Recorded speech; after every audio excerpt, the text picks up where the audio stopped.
નમસ્કાર, પ્રણામ, સ્વાગત છે તમારું એક નવા વિડીયોમાં। મિત્રો, જો તમને આજનો આ વિડીયો પસંદ આવે તો વિડીયોને લાઈક, શેર અને આપણી ચેનલને સબસ્ક્રાઈબ જરૂર કરજો। તો ચાલો શરૂ કરીએ આજની સ્ટોરી। મારું નામ અવની હતું। હું 24 વર્ષની હતી ત્યારે મારા લગ્ન નિખિલ સાથે થયા હતા। લગ્નના શરૂઆતના દિવસો ઘણા સારા હતા અને હું ખૂબ જ ખુશ હતી। નિખિલે મારું બહુ ધ્યાન રાખ્યું, પણ લગ્નના 2 વર્ષ પછી મને ચિંતા થવા લાગી, કારણ કે મારા શ્રેષ્ઠ પ્રયાસો છતાં હું ગર્ભવતી થઈ શકી નહીં। મારા સાસરિયા ઉપર ચિંતિત હતા અને બાળક વિશે વારંવાર પ્રશ્નો પૂછતા હતા, જ્યારે હું પોતે પણ ચિંતિત હતી કે બધું બરાબર હોવા છતાં આવું કેમ થઈ રહ્યું છે। મારી તબિયત પણ સારી હતી, તેથી હવે મેં ડૉક્ટરને દેખાડવાનું નક્કી કર્યું, પણ હું પુરુષ ડૉક્ટરને દેખાડતા અચકાતી હતી અને હવે અમારા સંબંધોમાં ધીમે ધીમે તિરાડ પડવા લાગી। બાળકનું ન હોવું અમને અલગ કરવા લાગ્યું। પછી 2 વર્ષ વધુ વીતી ગયા અને હું 28 વર્ષની થઈ। માણસનો સામનો કરવો કેટલું મુશ્કેલ હોય છે તે મને ત્યારે સમજાયું। પછી એક દિવસ મારા પતિ કહેવા લાગ્યા, એક પુરુષ ડૉક્ટર છે જેની પાસે આનો ઈલાજ છે, પણ મેં પુરુષ ડૉક્ટર પાસે જવાની ના પાડી દીધી। આ સાંભળી મારા પતિ નારાજ થઈ ગયા અને કહ્યું, આપણે તે ડૉક્ટર પાસે જવાનું જ છે।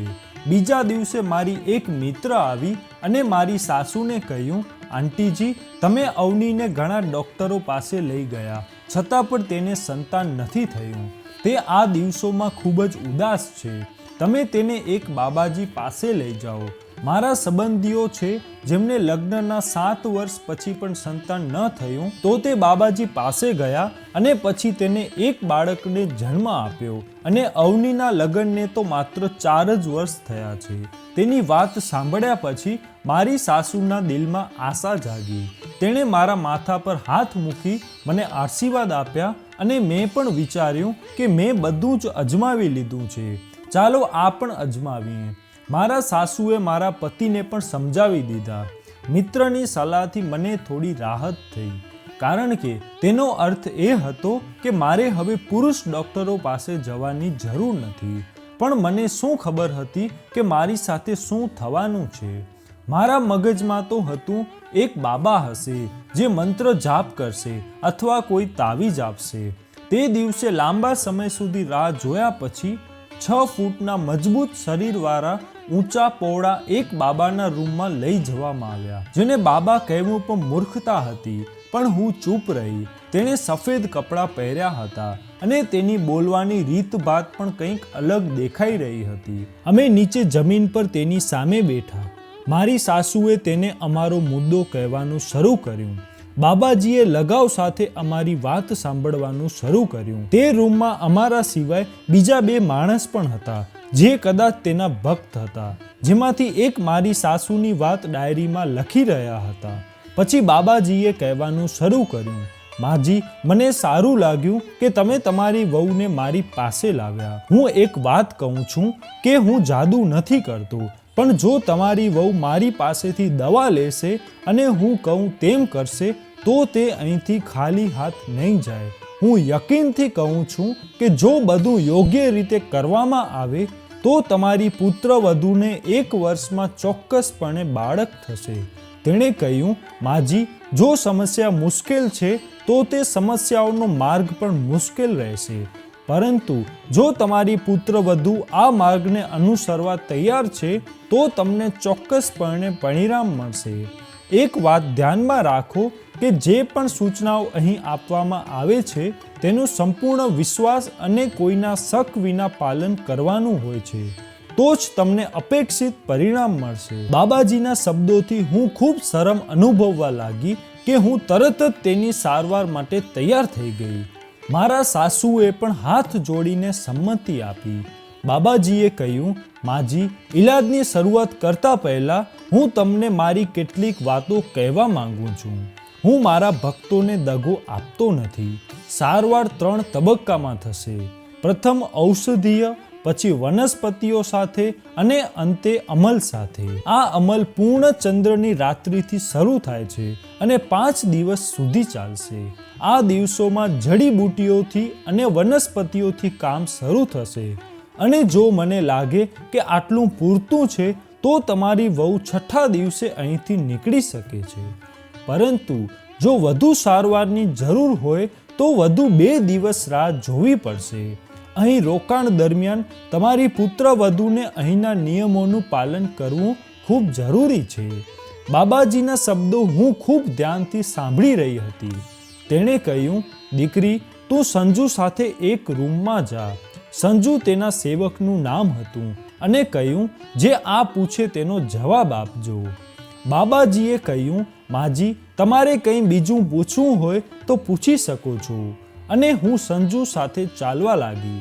તે રૂમ સાદો હતો. તેમાં એક સોફો રાખવામાં આવ્યો હતો. સંજુએ મને બેસવા કહ્યું. તેની ઉંમર 40 વર્ષની હતી. તેણે હસતા કહ્યું, મેડમ, તમારે ડરવાની જરૂર નથી. તમે બાબાની પનાહ નીચે છો. તમારે ચિંતા કરવાની જરૂર નથી. મેં અહીં ઘણા લોકોને જોયા છે જેના માટે બાબાજીનો ઈલાજ ફાયદાકારક હતો. બાબાજીએ કહ્યું હતું કે શરમ અને શંકા વિના અમારી શરત સ્વીકારવી પડશે અને આ જ ઈલાજને સફળ બનાવવાનો એકમાત્ર રસ્તો છે. મેં કહ્યું, તમે કહેશો તેમ કરવા માટે હું મારા શ્રેષ્ઠ પ્રયાસ કરીશ. હું છેલ્લા 2 વર્ષથી મારી સમસ્યાઓથી ખૂબ જ પરેશાન છું. સંજુએ જવાબ આપ્યો, ચિંતા કરશો નહીં મેડમ, બધું સારું થશે. હવે હું તમને કહું કે શું કરવું. આવતા અઠવાડિયે સોમવારે સાંજે 7 વાગ્યા પહેલાં અહીં આવો. તમને જડીબુટીઓમાંથી સાફ કરેલા કપડાં મળશે. આ સિવાય કોઈ પણ ઝેવર પહેરવાની મંજૂરી નથી. સંજુની વાતથી મને થોડું અજીબ લાગ્યું કારણ કે અત્યાર સુધી મેં અહીં કોઈ સ્ત્રીને જોઈ ન હતી, પણ મેં તેની સાથે આ વાત ન કરી. તો સંજુએ હસતા હસતા કહ્યું, આભાર, તમે જઈ શકો છો. સાંજે ફરી મળીશું. મારી સાસુ બસમાં બેસીને શહેરમાં પાછી ફરી. હું જાણતી હતી કે બાબાજીના આશ્રમમાં જઈને ચોક્કસ મને આ સમસ્યાઓનો હલ મળશે, પણ મને ખબર ન હતી કે ત્યાં મારી સાથે શું થવાનું છે. આગલા સોમવારે સાંજે હું મારા સાસુ સાથે બાબાજી પાસે પહોંચી. સંજુએ સ્મિત સાથે મારું સ્વાગત કર્યું. તે મારી સાસુને બાબાજી સાથે વાત કરવા લઈ ગયા. થોડો સમય વાત કર્યા પછી મારી સાસુ પાછી ચાલી ગઈ અને હું એકલી રહી ગઈ. બાબાજીએ કહ્યું, દીકરી, અહીં આરામથી રહો. તેના શાંત અવાજે મને માનસિક શાંતિ આપી. સંજુએ કહ્યું, ચાલો હું તમને તમારો રૂમ દેખાડું છું. હું સંજુ સાથે એક રૂમમાં ચાલી ગઈ જેમાં અટેચ બાથરૂમ હતું. સંજુએ કહ્યું, આ તમારો રૂમ છે. બાથરૂમમાં એક અરીસો લગાવેલો છે જેમાં આખું શરીર જોઈ શકાતું હતું. મને અજીબ લાગ્યું કે બાથરૂમમાં આટલા મોટા અરીસાની શું જરૂર હતી, પણ મેં આ વાત પર ધ્યાન ન આપવું જરૂરી માન્યું. બાથરૂમમાં બધી જરૂરી વસ્તુઓ હાજર હતી. સંજુએ કહ્યું, હવે તમે આરામ કરો અને કંઈ જોઈએ તો કહેજો. 10 વાગે આવી હું તમને દવા માટે લઈ જઈશ. ત્યાં સુધી તમે તમારા કપડાં બદલી આરામ કરો. મેં કહ્યું, ઠીક છે. તેણે કહ્યું, હું તમારી બહાર રાહ જોઉં છું. ત્યાં સુધી તમે બરાબર બધું કરી લો. મેં કહ્યું, ઠીક છે. બાથરૂમનો દરવાજો થોડો ખુલ્લો હતો, મતલબ બાથરૂમ અને છત વચ્ચે થોડો ગેપ હતો. મેં આજુબાજુ જોયું તો કપડાં લટકાવવા માટે કોઈ હૂક ન હતી. હું સમજી ગઈ કે કપડાં દરવાજા ઉપર મૂકવા પડશે, પણ બહાર સંજુ ઊભો હતો. જો મેં આ કર્યું તો બધું દેખાશે એમ વિચારી થોડી પરેશાન થઈ ગઈ. પછી મને લાગ્યું કે કદાચ હું વધારે પડતું વિચારી રહી છું. આ લોકો બાબાજીના ભક્તો હતા અને દુનિયાની બાબતોથી ઉપર હશે. તેથી મેં મારું કમીઝ કાઢીને દરવાજા પર મૂક્યું તો સંજુએ બહારથી અવાજ કર્યો, મેડમ, તમારા કપડાં પરસેવાથી ખરાબ હશે. તે હું ધોવા લઈ જાઉં છું અને નવા કપડાં મેં અહીં રાખ્યા છે, તમે પહેરો. તેનાથી તમને તાજગી અનુભવશો. સંજુની વાત સાંભળીને મને લાગ્યું કે તે સાચો છે. મુસાફરી અને ગરમીના કારણે કપડાં એકદમ ભીના થઈ ગયા હતા. મેં ઝડપથી જવાબ આપ્યો, ઠીક છે, નવા કપડાં અહીં રાખી દો. અને હું નવા કપડાં બદલાવા લાગી. પછી હું બહાર આવી તો સંજુ સામે હસી રહ્યો હતો, પણ હું થોડું અજીબ મહેસૂસ કરતી હતી. મેં દુપટ્ટો બરાબર કર્યો અને ત્યાંથી નીકળવા લાગી. સંજુએ કહ્યું, મેડમ તમે હવે આરામ કરો, અને તે જવા લાગ્યો. મને રાહત થઈ. થોડા સમય પછી સંજુ ફરી બાબાજીનો સંદેશ લઈને આવ્યો કે મારે તેની પાસે જવાનું છે. હું ત્યાં ગઈ તો બાબાજીએ કહ્યું, તમારે સાંજે સ્નાન કરવાનું છે. તે ડોલમાં જડીબુટ્ટીઓનું પાણી રાખ્યું છે અને એક પથ્થર આપ્યો જે દેખાવમાં સામાન્ય હતો. કહ્યું, આ પથ્થર શરીર પર ઘસવાનો છે જેથી મારા પરના તણાવ દૂર થાય. મેં તેની વિનંતી સ્વીકારી અને સ્નાનની તૈયારી શરૂ કરી. બાબાજીના શબ્દોમાં કોઈ ઊંડાણ હતું, પરંતુ મારા મનમાં ઘણા પ્રશ્નો હતા. તેના અવાજમાં સ્વસ્થતા અને તેની આંખો મારા ચહેરા પર સ્થિર હતી. બાબાજીએ સંજુને કહ્યું, મેડમને સ્નાન કર્યા પછી આ કપડાં પહેરવા પડશે. પછી હું બાથરૂમ તરફ ગઈ. ચાલતી વખતે મારા મગજમાં કંઈક અજીબ ખ્યાલ આવતા હતા, પરંતુ મેં મનને સમજાવ્યું કે આ એક આધ્યાત્મિક સ્થળ છે અને અહીં બધું જ યોગ્ય અને શુભ રહેશે. બાથરૂમમાં દાખલ થતાં જ મેં દરવાજો બંધ કરી દીધો. પ્રકાશ એટલો તેજસ્વી હતો કે થોડી ક્ષણો માટે મારી આંખો આંધળી કરી દીધી. મને આશ્ચર્ય થયું કે બાથરૂમમાં આટલી તેજસ્વી લાઇટ્સની શું જરૂર છે, પરંતુ બાથરૂમ એકદમ સ્વચ્છ હતું અને દિવાલ પર હૂંક લગાવેલા હતા અને આ જગ્યા સંપૂર્ણપણે બંધ હતી. પછી હું નાહવાની તૈયારી કરવા લાગી. તેજસ્વી પ્રકાશમાં મને થોડી અસ્વસ્થતા લાગી રહી હતી, પરંતુ મેં તેના પર વધુ ધ્યાન આપ્યું નહીં. ડોલનું પાણી જડીબુટ્ટીઓથી ભરેલું હતું, જેની સુગંધ મને શાંતિ આપી રહી હતી. પછી મેં તે પાણીથી નાહવાનું શરૂ કર્યું અને બાબાજીના કહેવા પ્રમાણે તે પથ્થર ઘસ્યો તો મને કંઈક અલગ સુકૂન મળવા લાગ્યો.